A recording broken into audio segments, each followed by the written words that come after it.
Thank you everyone for joining us today for our Grow Night, where we are virtually together, but we are gathered in care. And what is essential is this space of reflection, this space of exploring who we are and how we are in the world.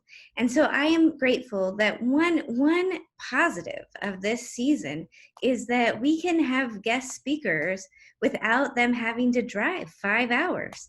And so I'm grateful to welcome my favorite rightist, reverendist, Dr. Chali, well, Kalaba Chali. Many of you have heard me talk about Chali before. We met in seminary at Perkins School of Theology, and I am ever grateful that we've had the opportunity to be not only classmates but friends. And on a just a great positive other note, Mapalo, Jill and Chali's daughter, is not too much older than Lila, and those two can Zoom together for like 4 hours, which allows their parents to get a lot of work done these days. And so not only am I grateful for Chali and Jill, but for Mapalo. And so I'm grateful for Chali to share with us. He's fresh off of graduating with his doctorate, and is with us this evening, and we give thanks. Well, thank you, Deborah. Yeah, what a good shout out to Lila and Mapalo for babysitting each other and allowing us to do something to allow us to do some work. Well, thank you again for having me join. I am here in Kansas, in Wichita. I have been with you guys in person several times. So this is one of the things we have had to learn quickly during this pandemic. So Deborah and I talked about what could be helpful tonight. So we decided we'll talk about how do we go from service to justice. And so I have done presentations around those lines, but it's also helpful to kind of rethink some of these things in light of where we are as a community in the Great Plains Conference. So I will share a little screenshot here,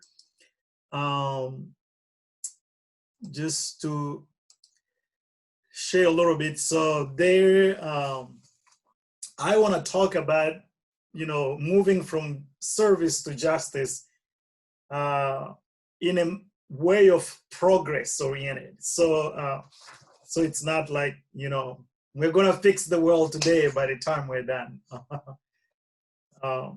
So here, I work with the Mercy and Justice of the conference, the Great Plains Conference, which comprises of Nebraska and Kansas.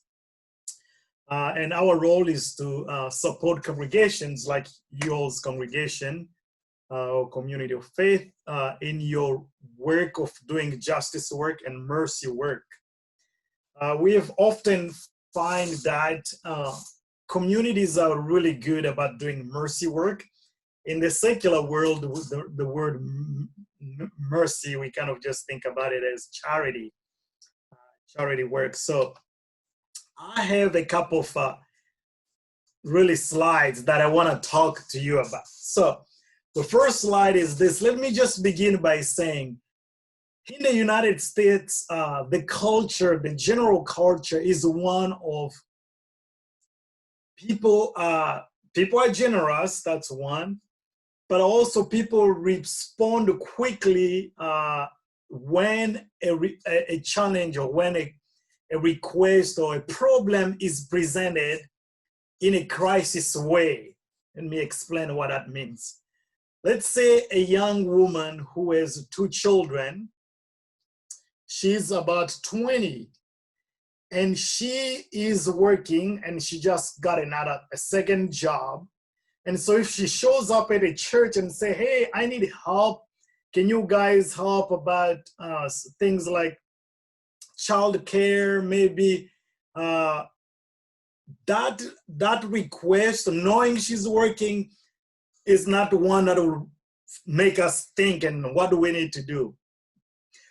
What if the same lady goes to a different church and then says, I have a couple of kids, by the way, they are right here with me, and we have not had anything to eat for the past 2-3 days. Oh boy, that will make people at the church find like we need to come up with a solution quickly.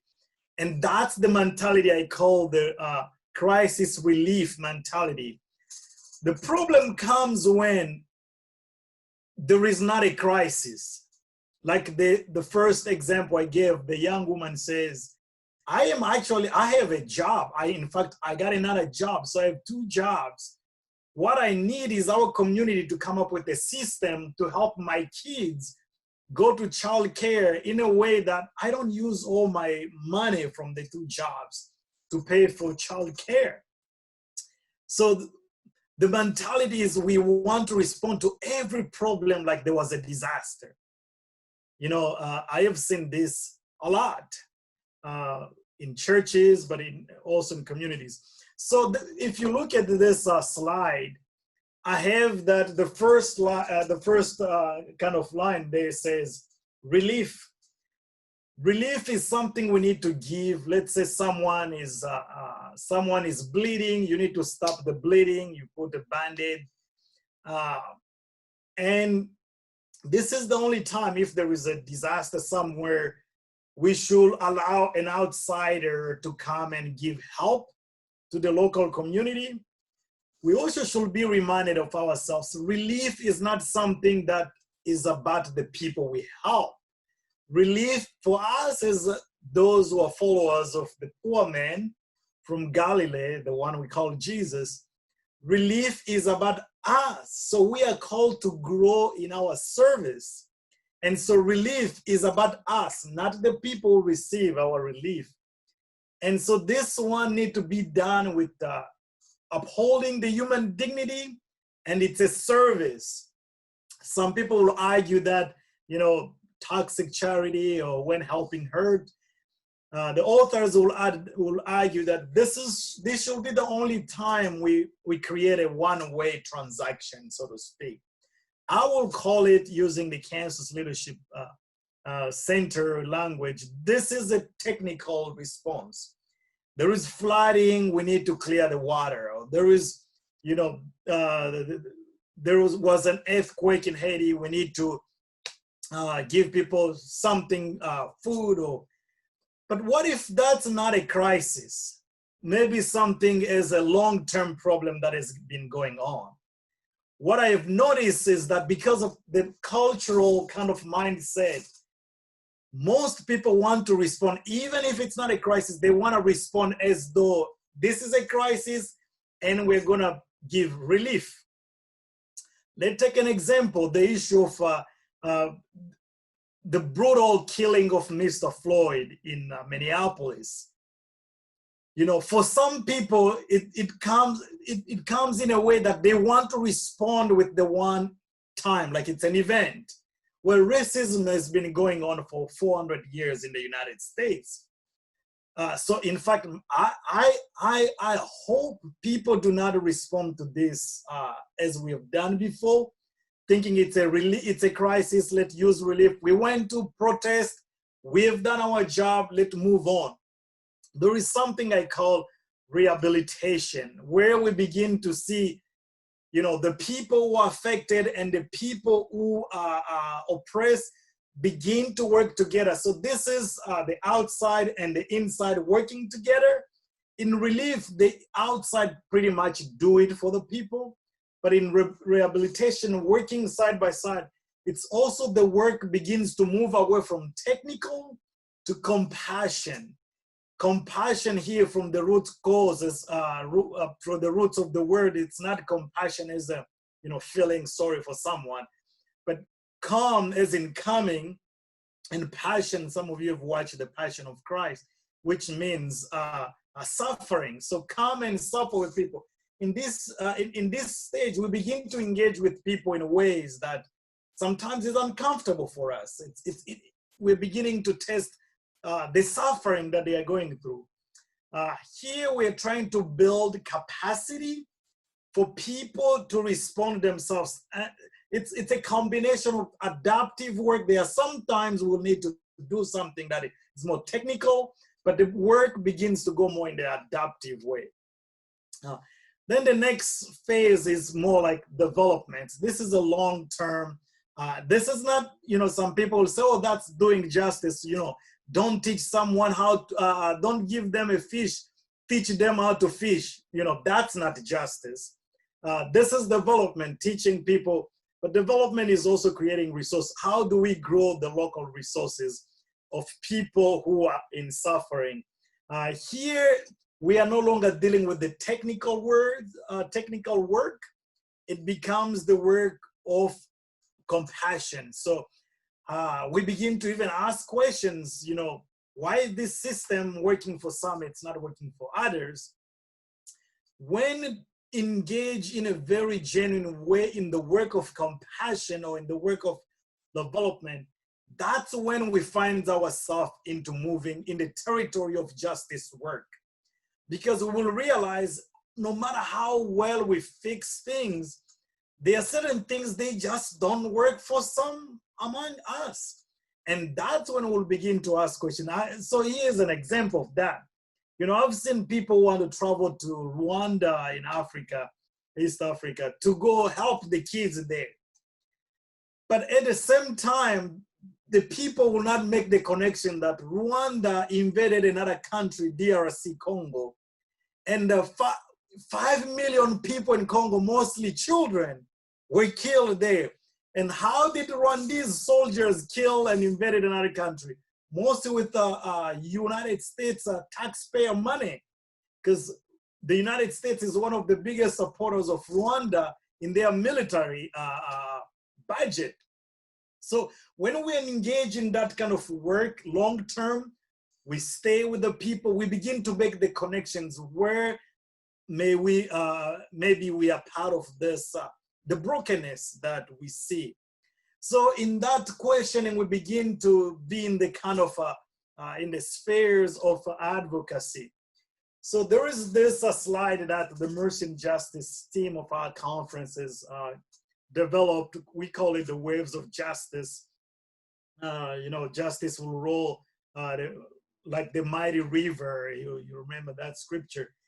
So the first wave, first of all, is to explore what is justice, and we have biblical foundation for justice.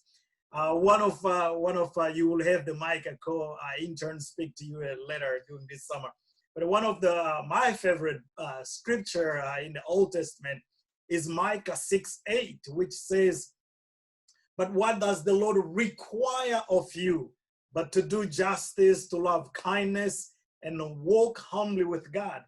Remember, the service part is that the kindness, the Hebrew word which is chesed. Chesed is, we translate it sometimes as charity, but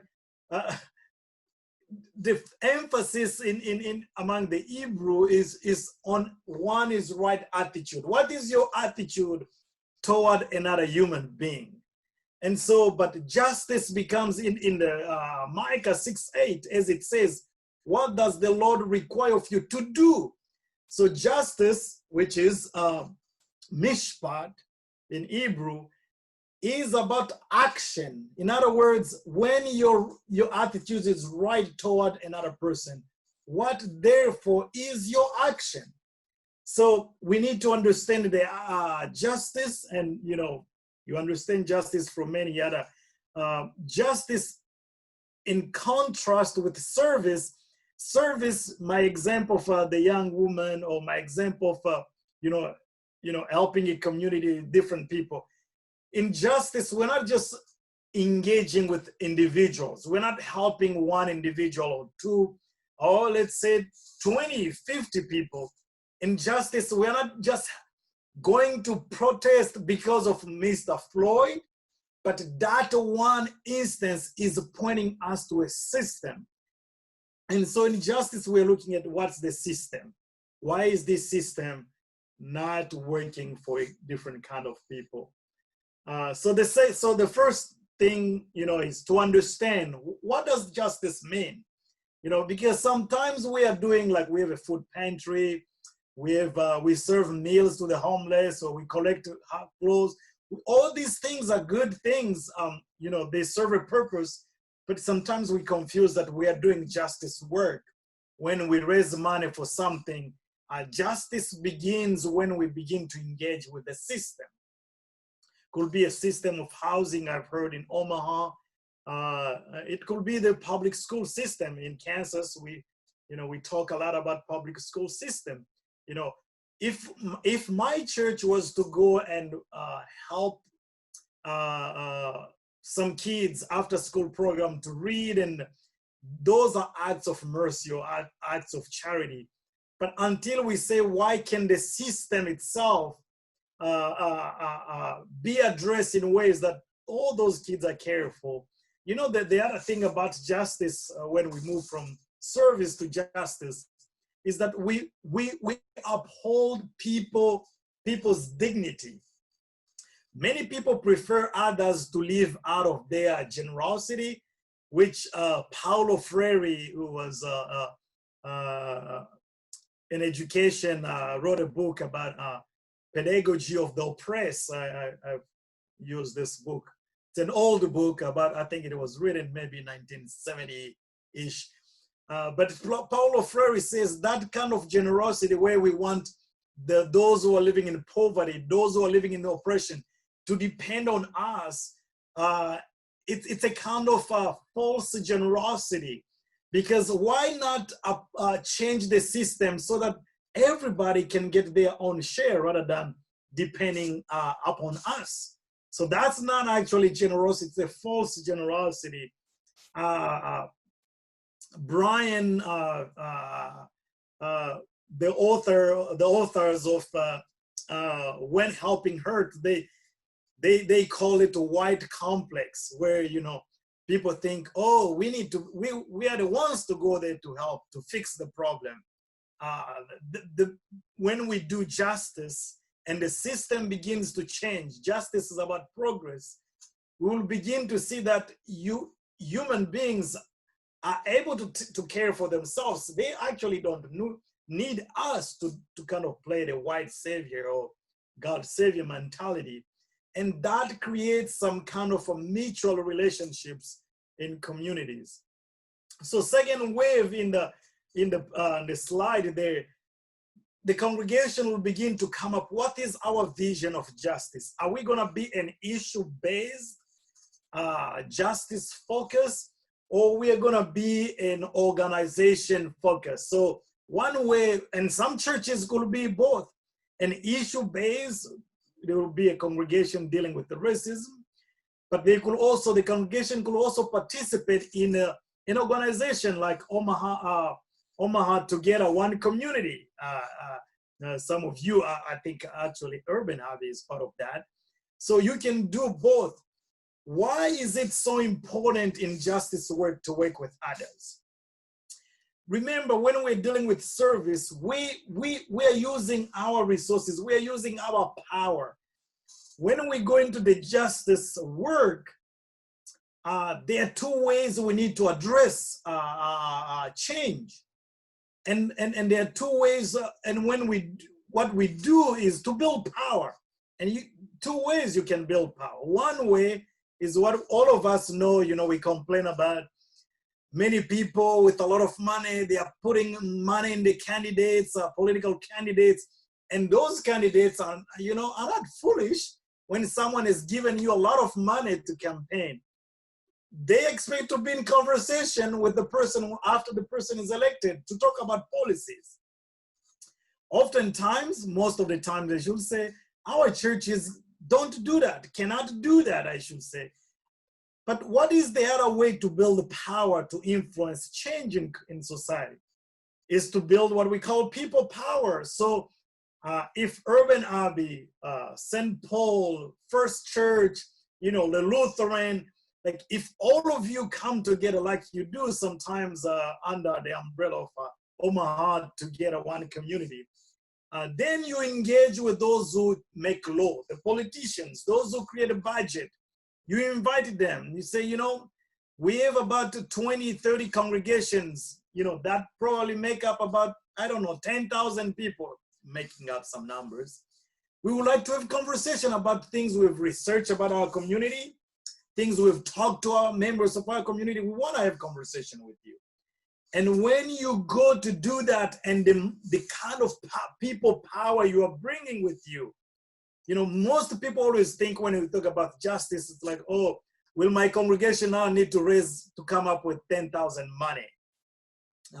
But it's about how can we mobilize enough people to send a message to those who are making the budget, those who are leading our communities, local communities, regional communities, even our country, to realize that these people really mean business. They are serious. That's what God's people are about. It's Jesus couldn't do that by himself. And I've heard people say, politics is not Jesus was a political figure. Many people say Jesus was killed because he was an innocent guy. That's not true. Jesus wasn't innocent. Jesus was given capital punishment because he was a political agitator in the Roman Empire. Jesus came, he was alone, but he created a small group, and each of those members, part of his small group, created groups. There was this crowd of different leaders, and so they built power, and that brought change, or that threatened the Roman Empire because Jesus engaged with that. So the third wave of justice is to take action. You've defined, you've come up with a vision. Now you're taking action. You have also to define what is outcome. The other thing I didn't mention about service. Service, typically, people say we have served 200,000 meals to the homeless. So you have a final kind of action. In justice, you have to evaluate your work through progress. How much progress are we making? If we're engaging in Omaha in housing for all people, then we will say how many of our community members still cannot afford to have a, basic housing, single home house. That's how we look. We don't look at, did we do it? We look at how much progress we were able to make, and then so we go from there. So that's justice is about, we learn the issues, we do research. Kevin, part of, and others in Omaha want to get it. They said these things very well, but we can't just do service and think we are changing. Service serves one person at a time, which is not bad, but we need to use that to say, what else is needed? What else do we need to change? Because it will take us forever if we're going to change. I don't know. Omaha is over 300,000 people. If you're going to start changing one person, it will take us 300,000 years. I don't know. But we need to think about in a systemically, what can we change that can impact most of the people who are suffering, most of the people in oppression, whichever oppression comes. Oppression comes in many different forms and ways.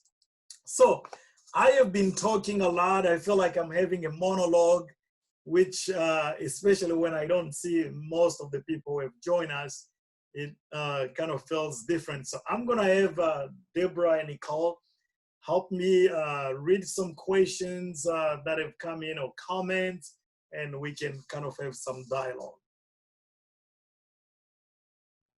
Chali, I don't know if we have questions yet, but I would invite folks to type any questions for Chali. I wondered if you wanted to say something about why do you think humans are so attracted to service and being able to have that one-way transaction. Do you think it's about power? Do you think it's about the ease of it? Yeah, I think it's all of those. It's about power. First of all, it's something I can control. But it's also about self-gratification. You know, like, I feel good, I did something. Because right now, I mean, you feel bad if you've not gone to, you know, participate maybe in protest, or you've not sent a letter. So when something breaks our heart, as humans, we always want to do something. And that's why we always default to service, because it's not like service is bad. The problem is when we do a service, or when we do like charity, we contribute some money. We think we have done our part. It's short in time. We don't experience any suffering. You know, I talk about compassion. Typically, when you engage in service, it's more about working you than you feeling good, than making you experience people's suffering. So, you know, people are reading this, you know, a lot of books, you know, D'Angelo, or, you know, Candy, all these anti-racist books. They want to move quickly to the next book because they don't want to stay with the pain of, like, this is how our siblings have been living for a long time. This is our sisters and brothers have been experiencing. And so people want to move to the next thing rather than staying in that uncomfortable place of, like, I am gonna, one thing, you know what, one thing people faith, particularly the Christians, we have not done a good job is to develop a theology of suffering. In fact, Christians you know, I speak about Christians because I'm a Christian. I think that you should speak about Christians. Yeah, among the people want to, as suffering is the least thing, the last thing we want to be part of.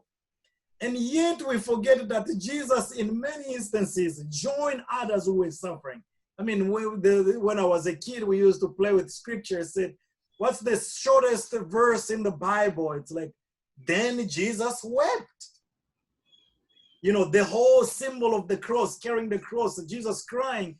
That means, if anything, I'm, you know, thinking about the racism right now, you know, for my white friends, I would say, you may not know what to do. Can you be still with your people, friends of color, and just be and listen how they unleash their frustration? You don't need to respond. You don't need to tell them how to fix it. Can you just listen and be in the moment and feel the uncomfortableness and the heat? That's something I think we, the church, we've not done well. We want to move quickly to what, you know, what is maybe easy and simple, and make us feel like we've done something already.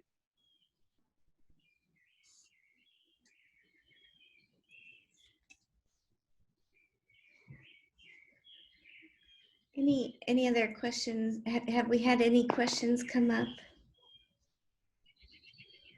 We haven't had any questions. Nancy just wrote, justice takes too long and it is hard to know when we've accomplished the goal. Yeah, so that's another problem, you know, so let's say you want to address homelessness in the community in Omaha. They take a service kind of for charity mercy thing. One of you is familiar with the homeless person. And so the church, Urban Abbey, decides, we're gonna raise money and we're gonna put that person in an apartment and we will be helping them pay. Oh, let's say even you get a grant, you're gonna pay for 10 persons. That's a tangible something you can show in your congregation. We have done it. And they may, you know, people will feel like, wow, my church has done something tangible. What if you begin to say we are meeting with the city officials. We've done research. That kind of report to your church. Some people may not even remember you say that. because Nobody wants to hear a report. Nobody wants to hear. You know, there is a book called let me remember the title. The White Man's Burden. I think it's William Erstley who wrote the book. This guy is an American. He worked for the International Monetary Fund, IMF, maybe in the World Bank.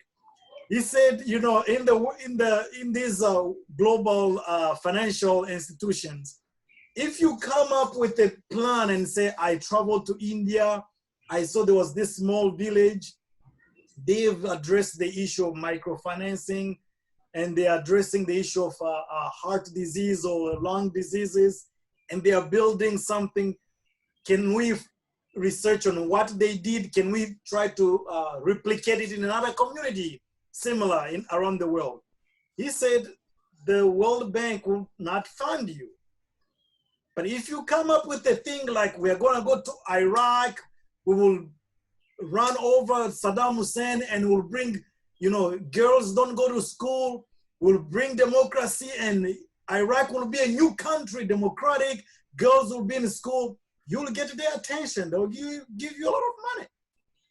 So the bigger the vision, unrealistic as it may sound, it's more attractive to this kind of Western mentality than the one, so he calls that the planner's mentality versus the searcher. You know, you go and say, can we try one piece? Can we try a small thing and say, let's now go talk to our city and say, here's what we learn in another community.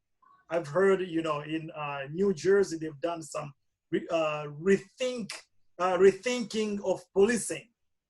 You know, if your city is trying to do something, rather than rush to, this is what we're going to do, 1, 2, 3, big, bold, planner mentality, why not go and say, let's take a small group, let's go and learn, and then research and say, okay, here's what, can we replicate this in Omaha? Can we replicate this in another place? So I think there is a place for bold and bigger visions, but there is also a place to learn small and see, is this actually something we can replicate in another place? And Nancy was saying, you know, justice is hard because you don't come up with like, here's the final product, which is what, you know, people want. But we have, as leaders, we have to always ask our questions. What is a small win? Yeah. Did we even get city officials to commit to say, this year we're going to increase affordable housing. We're going to put 10 million toward affordable housing. I mean, we have to start somewhere. If year from 1 to 5, they will increase by 10%, then 15%. So progress is how we can see, are we making progress in justice work, not just the final product.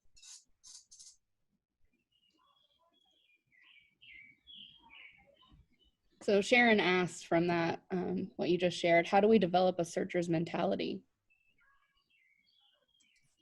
That's a good question, Sharon. The searcher's mentality is it's a paradigm shift in the way we operate, not just in religious organizations, but even in just life, in our families, in our with friends. The difficulty for us is that the cultural default, I say, in the United States is like and by the way, people, low-income people who need help, they've learned, they are very smart. They've learned, they said, if I go to Pastor Debra, I said, you know, I have this plan. If you help me go to college, I finish, then my younger siblings, I will help. Our family will get out of poverty. They know Pastor Debra will have like, wow, that can take 15 years. Who is going to be with it? They know that. But if they say, Pastor Debra, I have 3 younger siblings. We have not eaten for 5 days. they know they will get a like instant response. And so we are, that's the culture, the crisis, kind of crisis relief is the mentality we bring to this idea of like, okay, now if we need to address poverty, we need this big, bold vision rather than say, okay, all right. So I was in Haiti one time. I saw these white people talking to Asians about, you know, this is how we need to address poverty. And this is what I'm like. So all the things Asians from Haiti who have heard about addressing poverty, they've heard it from people who don't look like them. They've heard it from people who come from a country that everybody think it's the best country in the world. Like, so they, in their minds, they're thinking, how can we become America? And so I challenged one person from Amcor. I said, I think Haitians need to travel to Kenya in the slums and the very poor community in Kenya where some orphans have learned how to do business and now they are caring for their own young children, I mean, young siblings. They need to see the people who look like them in a very devastating community. Like there is this Zoe ministry that Arthur started that he learned from Rwanda, then he took it to Zimbabwe. Now it's even in India and Guatemala.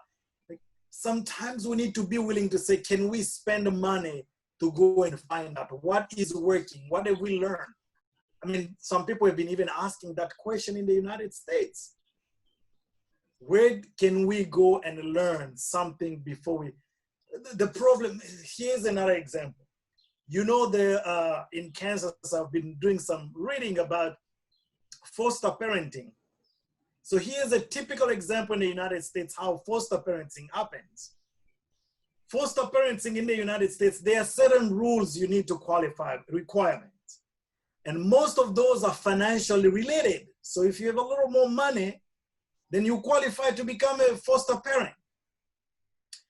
Now, if a person was a foster kid and they grew out of that, they went along and they got a job, they, got married and, maybe they adopt kids or have their own kids. And now they are just about that threshold that you qualify to be a foster parent or you don't. Maybe they're just a little bit below in their income, but they are working, they have a stable home. They are not qualified to do what they are the most qualified to do. But there is this middle class family is qualified to do, and they have no idea other than reading and being trained. But someone who I call, we could trust as the searcher or the researcher, someone who went through that program, why don't we pay them more and say, we're going to trust you to take in a foster kid because you went through it, you know what to do, but we have, and by the way, you live in a community similar to the community that the kid was raised by their parents. So we are taking these kids from low-income community, we take them to upper middle class families, and it's a different culture. They lost their parents, now they are losing their friends. And we are hoping that will transform them somehow. And we don't want to invest in the people who went through the system. They know what that looks like. And rather than us saying, can we ask ourselves, what do we need to do financially for these people who went through the system to become the expert? That's, to me, that would be, Sharon, one example where we can test the searcher versus the planner mentality. Thanks. Janelle says, hi, Chali, good to see you. Since justice is a long-term commitment, who are good partners? Is it other religious organizations, or is it better to have a mix of other types of nonprofits? Or is it finding those willing to make a common commitment? Janelle, hi, hey. I wish I could see you on the screen. I can. It has been a long time. Well, so this is a good question because to make change, we need to create power. We need to build power. this is a mistake I think those of us in church buildings, in part of churches we make. There are a lot of things people across the community will agree on. You know, poverty, for instance, does not discriminate. Poverty does not discriminate against the Roman Catholics, the Methodist, Islamic community, Jewish community. Poverty is a poverty, as we've seen with the pandemic. So I will agree with you, Janelle. The more we can extend ourselves to build coalition around the things we agree on, you know, across not just ecumenical, because when we talk about ecumenical, we're talking about other Christian communities, but I will say even beyond interreligious, not just Muslim, Christians, Jewish, you know, Hindu and others. Even people who don't believe in any religion, they are human beings. Justice is about the whole of humanity. Desmond Tutu says it very well. It's a justice is about Ubuntu. It's about our common humanity. And Ubuntu, he defines Ubuntu as at the core, at the fibers of our being, we are all interconnected.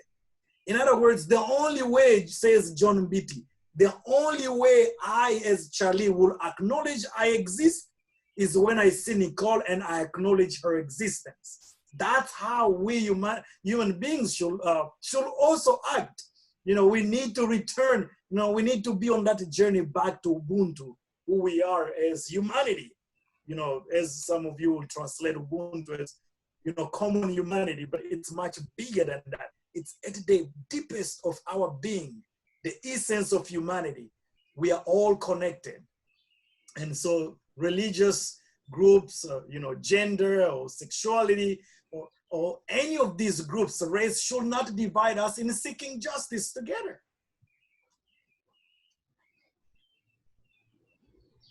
I'm going to read a comment by Tonya and then follow that up with a question from Nancy. Tonya says, I wonder if as Americans we have difficulty committing to that which we will never see the result.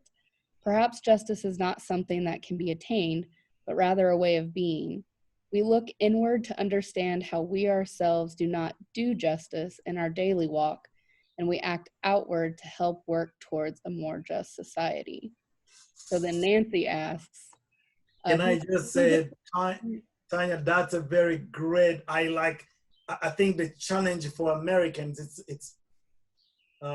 Americans are even uncomfortable to be, you know, with another person in 1 minute of silence. It's uncomfortable. I just imagine President Nelson Mandela was in prison, how long it took for him to bring justice to his home country. And each time he was offered release in exchange for him to, can you keep quiet? And he said, no, and I'll stay in this uncomfortable place as we seek justice. So I agree with you. And then Nancy asks, who decides when justice has been accomplished? The problems seem too big. Hi, Apollo.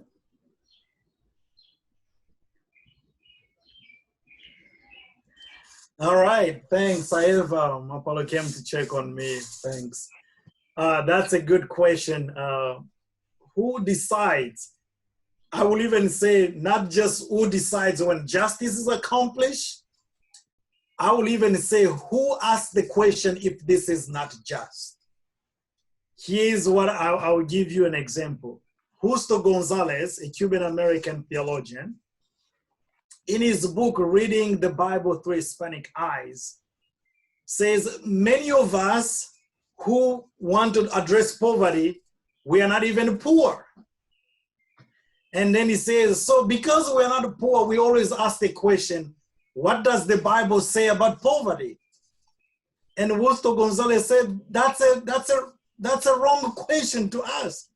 We should instead ask ourselves, what do the poor find in the Bible that is good news for the rest of us? Because when it's the poor or those living in poverty ask that questions, we may realize we are part of the problem. I have said the same thing. We shouldn't be asking, you know, what does the Bible say about race or racism? Or what does the Bible say about sexuality? We should say, what does those who are people of color find in the Bible that is good news about race relations? What do the people who are LGBTQ plus persons find in the Bible that is good news for the rest of society? In other words, to go back to your question, I don't think those of us privileged in some ways will be the ones to decide this is when we can say justice is served. It's when the people who are oppressed will say now, which is very important in the case of race and racism, as we are now into this place of uncomfortable. Who is giving us that picture and the scenarios of what racial justice look like?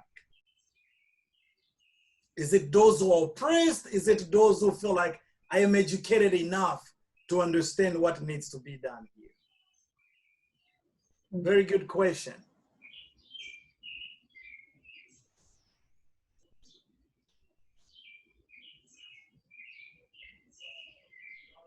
I think that concludes our questions.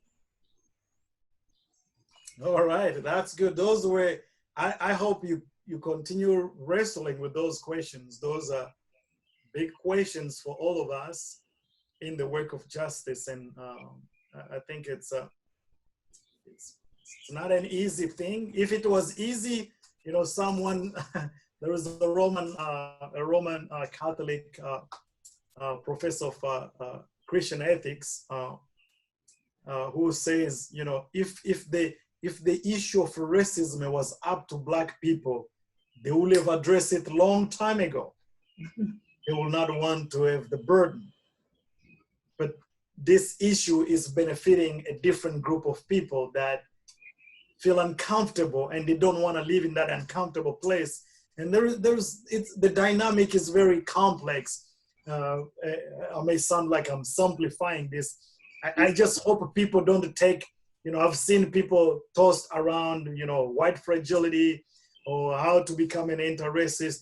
I hope people don't see like, I read the book, I did my homework, I have done. That to me will still be that mentality of service.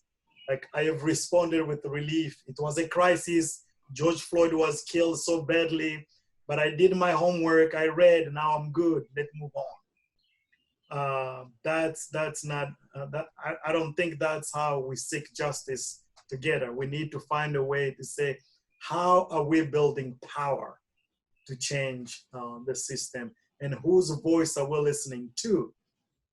I've seen some places where elected officials, they've seen, you know, out of, I don't know, 100,000 Black leaders, they know, they bring one that they agree with, who will tell them what they want to hear, and say we are in dialogue with the Black community so that we know what they, when you say dialogue, we dialogue with people who see life from different perspectives. You don't pick your own people, agree with your position, and say now we're in dialogue about how we need to change the system. That's not how it works. Any other question or comment or a joke that you have to share? I like that you added joke, Charlie, just to keep it lively. Sometimes people seek justice, they forget to have laughter and to remember that you too, you are also a human being. You need to experience joy in the midst of seeking justice. As we close, can we go back to Ubuntu a little bit, or just close with a final thought around that?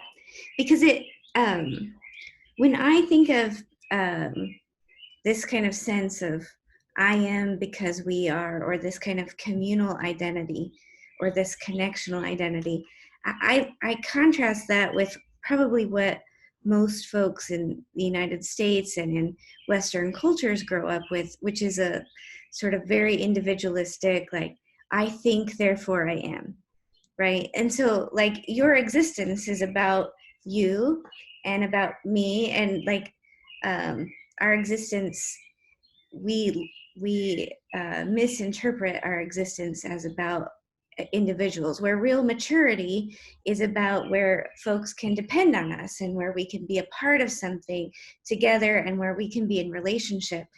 And I think that's about presence rather than programs, and how do we stay present. So if you, I wonder if you would want to say one more. Sure. I can make another comment about Ubuntu. Ubuntu. Yeah. So I like that you quoted, I think, therefore I am, cogito ergo sum, from the French philosopher René Descartes. So you have to go back in history before the Enlightenment, you know, the age of reason. So René Descartes and, you know, John Locke and, you know, all these other persons, that's the discovery that was about. It's about me as an individual and my ability to reason. This, by the way, this was also in time when the Roman Catholic had this idea of what they call magisterium. So magister in Latin means master or teacher. So for a Roman Catholic, I think to this day, before you become a pastor, a priest, you have to learn logic, which was considered philosophy, because they were saying, we don't want anybody who cannot think to interpret scripture. And so the regular people were not allowed. So the whole reality became about me as an individual and my ability to think. And so that's where René Descartes was. And, you know, 16th century, 17th century, in fact, in the United States and around the world, in the Western world particularly, education was built around that philosophy. Do you ever question why through all education, elementary or to college, we are taught to have our own, we have to hide what we are doing in the exam? We cannot share, we cannot work together in community. And yet when we graduate, all of a sudden, oh, we have to work with people. And we have been trained not to share with people. We have to do our own things. And so then we see, you know, this philosophy was embraced with colonialism. It was embraced around the world, or was forced upon people. But, you know, then the Ubuntu concept is about this common humanity. You know, John Mbiti has kind of put it in a more like contemporary language to say, I am because we are. And because we are, therefore, I am. So sometimes people take that to mean if one of us is not feeling well, we all need to chip in and help. It's much deeper than that. It's about the being, our being, not the things. You know, Westerners are all about the things. If you ask them what is poverty, they'll tell you it's all about what you don't have. And we're thinking like, can you think about poverty in the being? That you are not in relationship with creation. You are not in relationship with others. Like, can you think about poverty in those terms? And so Ubuntu is about our connectedness in our being, not in the things we have. And that's a deep reality for me when I talk. And so when I say justice that emerges out of Ubuntu is a justice that is embedded in compassion. It's about, I want to come alongside to suffer together. Here's an example in South Africa. There was he is now since passed, Trevor. Trevor was a priest from England. He went to South Africa during apartheid, so, you know, racial discrimination. And he was walking in the street of Black South Africans. And one time he saw Desmond Tutu's mom, and Desmond Tutu was like 12 years old or 9. And so Trevor was wearing a little hat, and he stopped and then bent down, a sign of respect in the Black South African culture. And so Desmond Tutu, as this little boy, he saw that. He said, Mom, what's wrong with that man? And his mom said, he's a priest. He said, But I know the priests, they don't do that to Black people. They never show respect to a poor Black person. And then his mom said, this priest is different. And Desmond Tutu tells the story that that's how he received his call to priesthood. He said, if the priest is different, I also want to be a different priest. I think for us as Christians who are seeking justice in the spirit of Ubuntu is to say, do we want to be a different kind of Christians? We hear a lot about, evangelicals. We hear a lot about people holding up the Bible and saying, and the question for us in the spirit of Ubuntu, more like Desmond Tutu, do we want to be a different kind of follower of the poor man from Galilee? That's our challenge. Thank you. Amen. Well, shall we close in prayer? Would that be okay? Chali, do you want to pray, or? I'll let the most high Reverend McKnight. I'm the shortest high Reverend.